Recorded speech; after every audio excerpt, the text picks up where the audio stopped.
Conversando com Deus, livro 1, capítulo 14. Continuação da narrativa. Deus.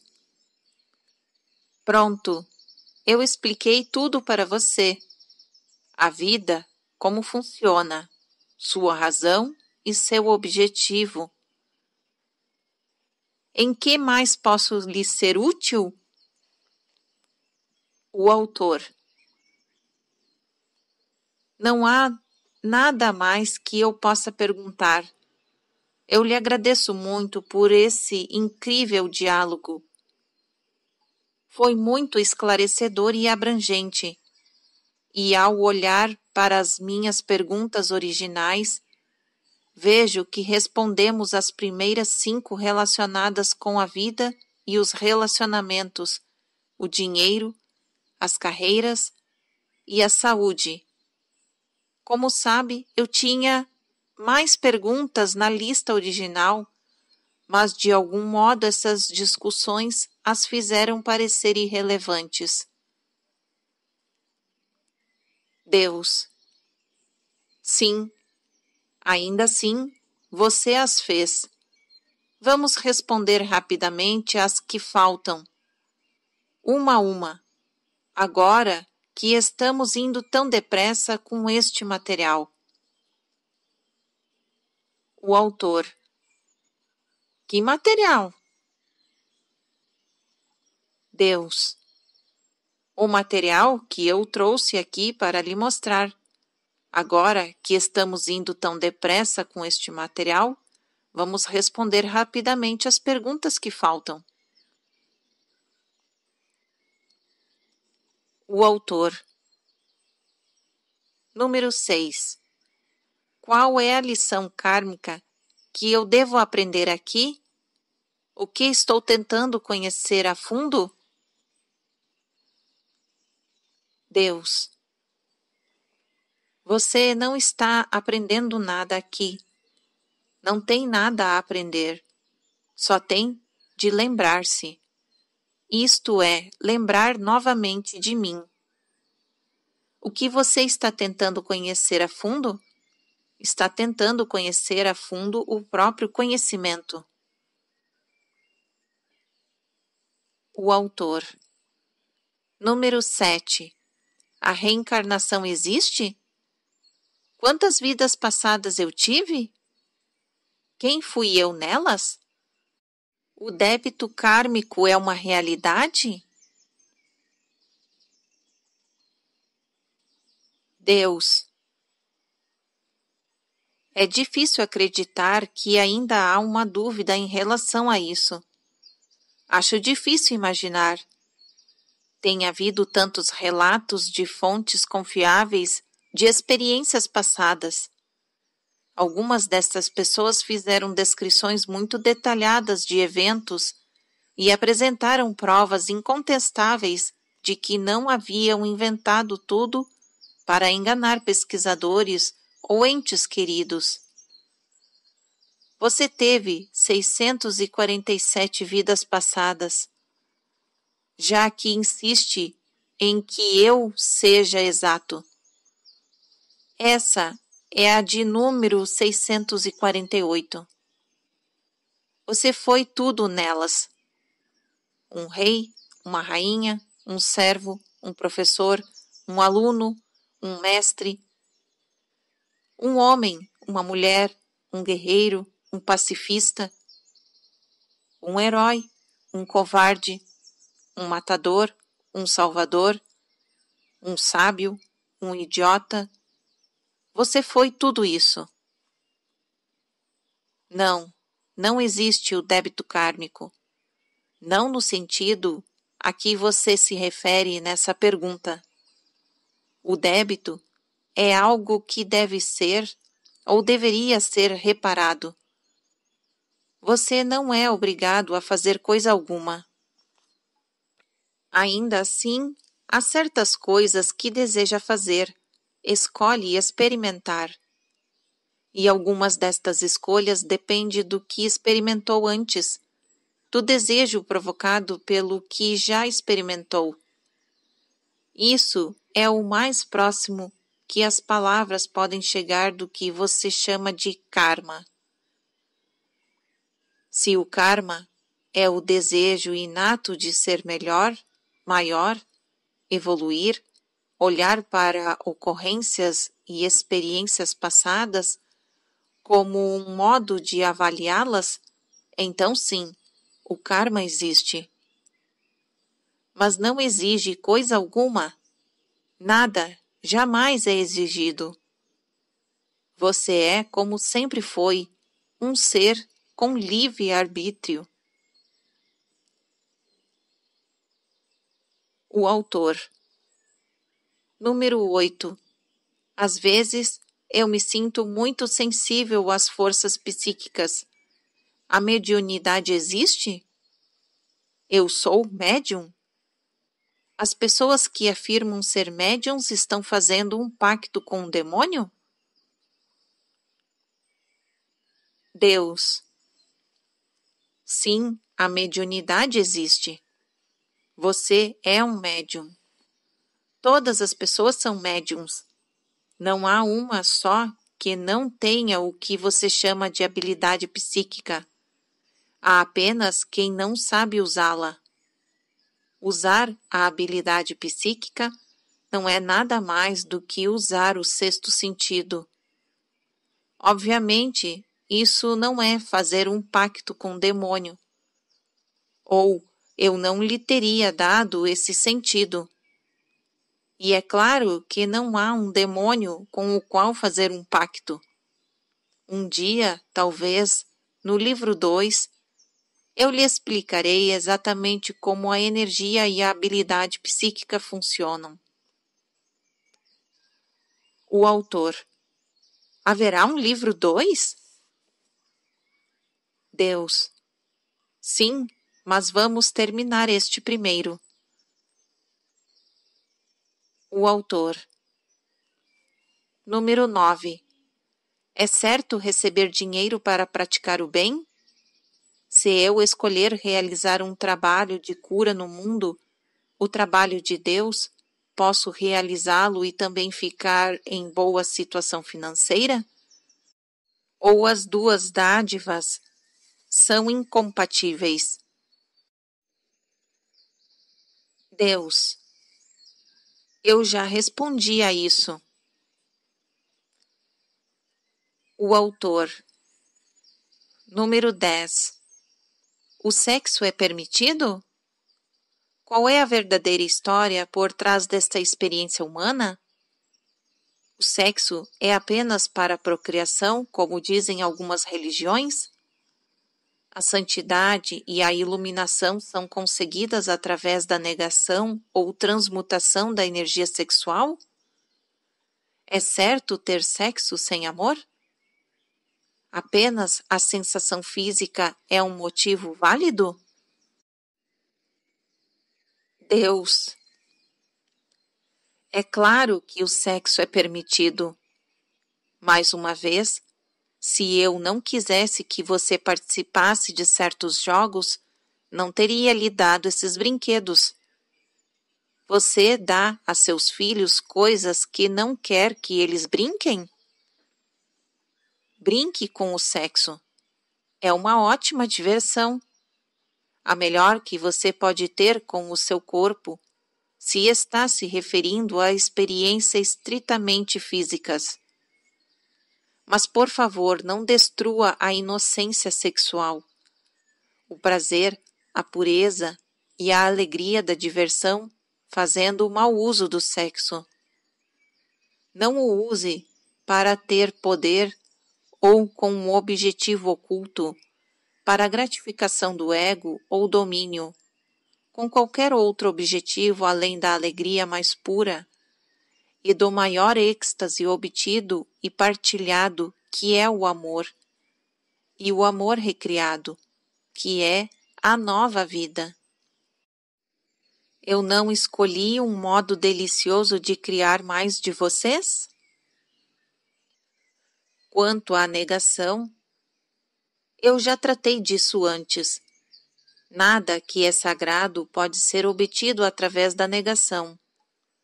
Contudo, os desejos mudam quando realidades ainda maiores são vislumbradas.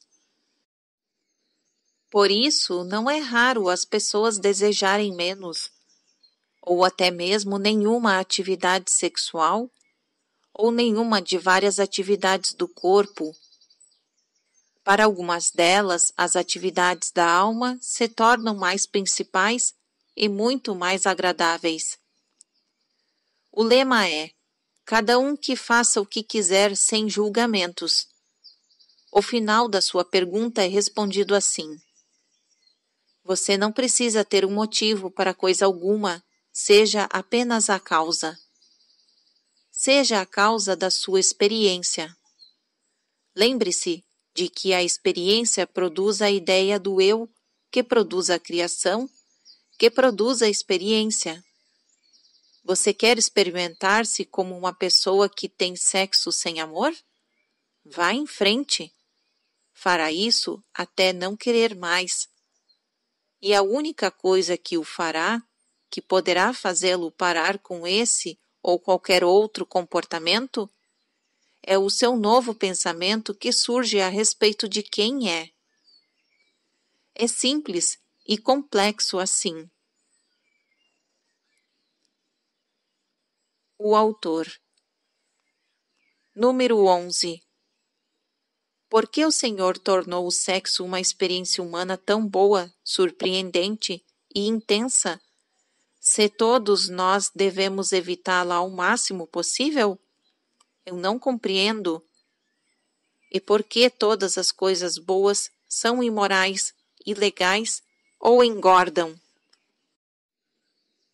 Deus. Eu também respondi ao final dessa pergunta com o que acabei de dizer.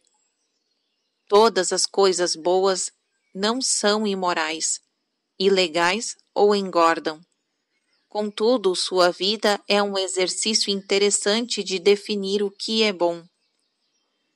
Para alguns, bom significa sensações físicas.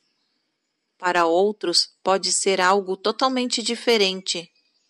Tudo depende de quem você pensa que é e do que está fazendo. Há muito mais a ser dito sobre o sexo do que o que está sendo dito aqui. Mas nada mais essencial do que isto. Sexo é alegria, e muitos de vocês tornaram-no tudo menos isso. Sexo também é sagrado, mas a alegria e o sagrado se misturam. De fato, são a mesma coisa. E muitos de vocês pensam que não. Suas atitudes em relação ao sexo formam o microcosmo de suas atitudes em relação à vida.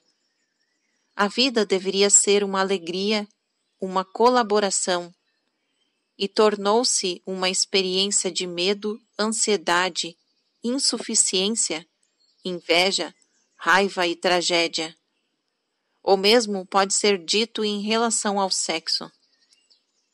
Você reprimiu o sexo como reprimiu a vida, em vez de expressar-se plenamente o seu eu, com abandono e alegria. E você se envergonha do sexo como se envergonha da vida, chamando-a de ruim e pecaminosa, em vez de a maior dádiva e o maior prazer. Antes que diga que não se envergonha da vida, veja as suas atitudes coletivas em relação a ela. 4/5 da população mundial consideram a vida uma provação, um débito kármico que deve ser pago, uma escola com duras lições que devem ser aprendidas. E, em geral, uma experiência a ser suportada enquanto se espera pela verdadeira alegria que vem após a morte. É uma vergonha que tantos de vocês pensem assim. Não admira que se envergonhem do próprio ato que cria a vida. A energia que está por trás do sexo é a energia que está por trás da vida, que é a vida. A atração e o desejo profundo e com frequência premente de ir na direção um do outro, de tornar-se um só. É a dinâmica essencial de todas as vidas. Eu a coloquei em tudo, é inata, inerente e está dentro de tudo o que existe. Os códigos morais, as restrições religiosas, os tabus sociais e os contratos emocionais que vocês criaram em torno do sexo, a propósito, em torno do amor e de toda a vida, tornaram praticamente impossível celebrar a vida. Desde o início dos tempos, tudo o que os seres humanos sempre quiseram foi amar e serem amados. E desde o início dos tempos, eles fizeram tudo ao seu alcance para tornar isso impossível. O sexo é uma expressão extraordinária de amor. Amor ao próximo, amor por si mesmo e amor à vida. Por isso, vocês deveriam adorá-lo. E adoram, mas não contam isso para ninguém. Não ouçam dizer o quanto o adoram, temendo ser chamados de pervertidos. Contudo, essa ideia é que é pervertida.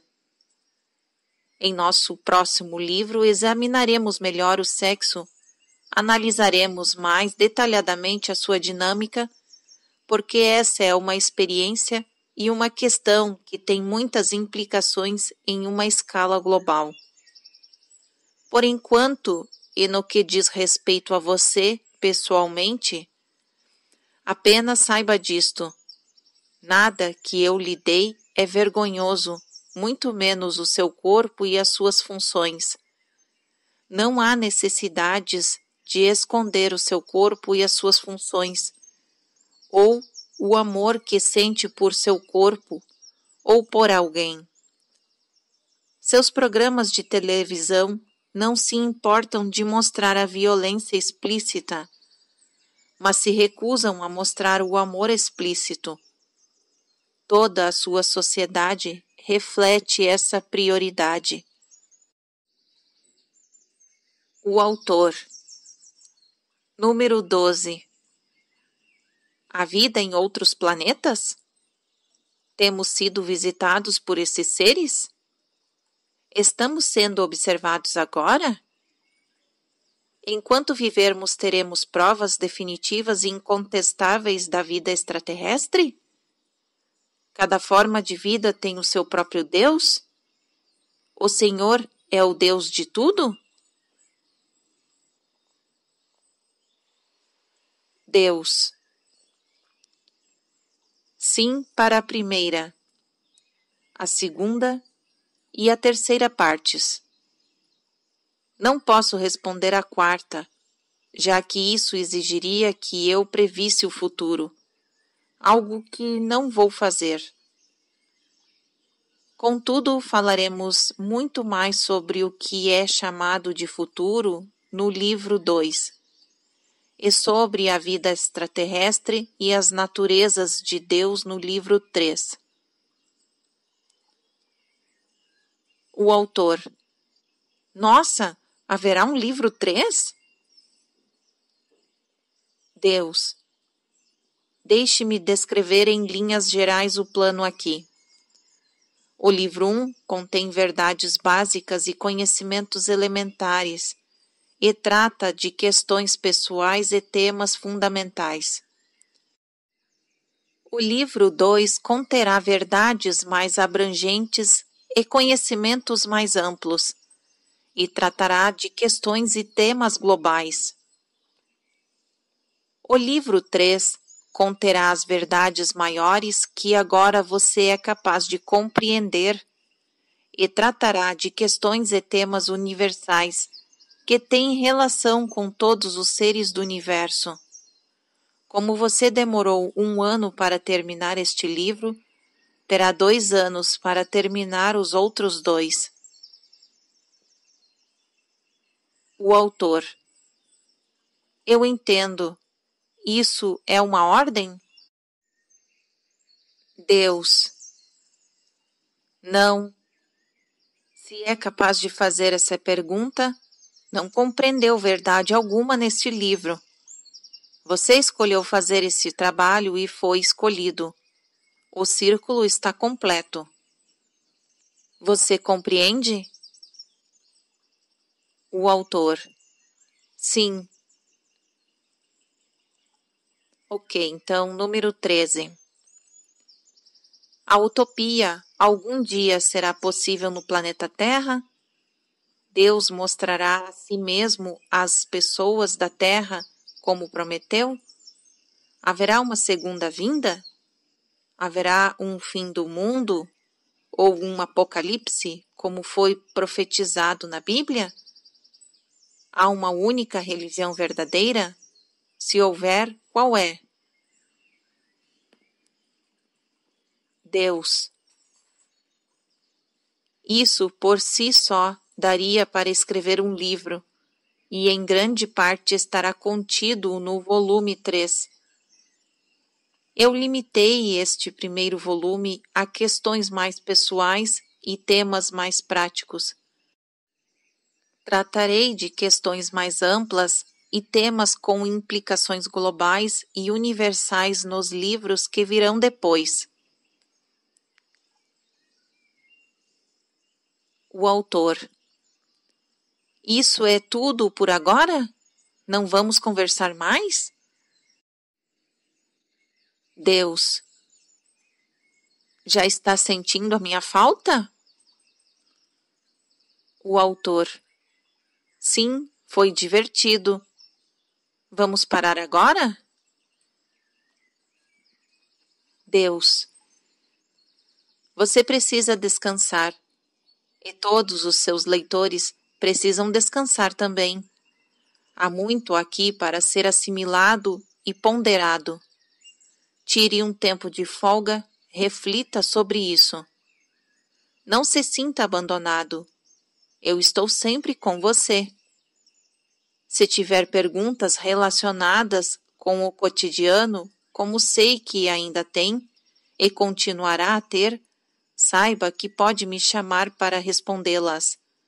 Não precisa ser como eu faço neste livro. Esse não é o único modo pelo qual eu falo com você.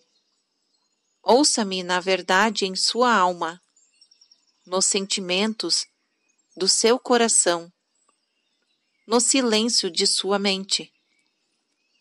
Ouça-me em toda a parte. Sempre que tiver uma pergunta, simplesmente saiba que eu já a respondi. Então preste atenção ao seu mundo.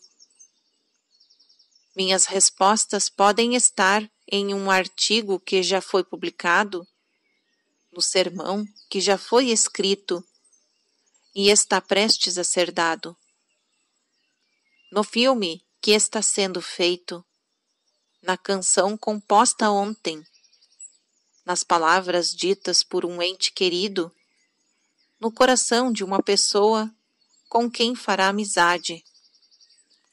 Minha verdade está no sussurro do vento, no murmúrio do riacho, no estrondo do trovão e no som da chuva. É sentir a terra, o perfume do lírio, o calor do sol e a influência da lua. Minha verdade é a sua maior ajuda nos momentos de necessidade. É tão assustadora quanto o céu noturno, é tão simples e indiscutivelmente certa quanto o balbucio de um bebê. É tão forte quanto um coração que bate e tão silenciosa quanto o ar que é inalado comigo. Eu não o deixarei, não posso deixá-lo, porque você é a minha criação, é o meu produto, minha filha e meu filho, meu objetivo e meu eu. Por isso, chame-me sempre que estiver separado da paz que eu sou. Eu estarei presente, com verdade, luz e amor.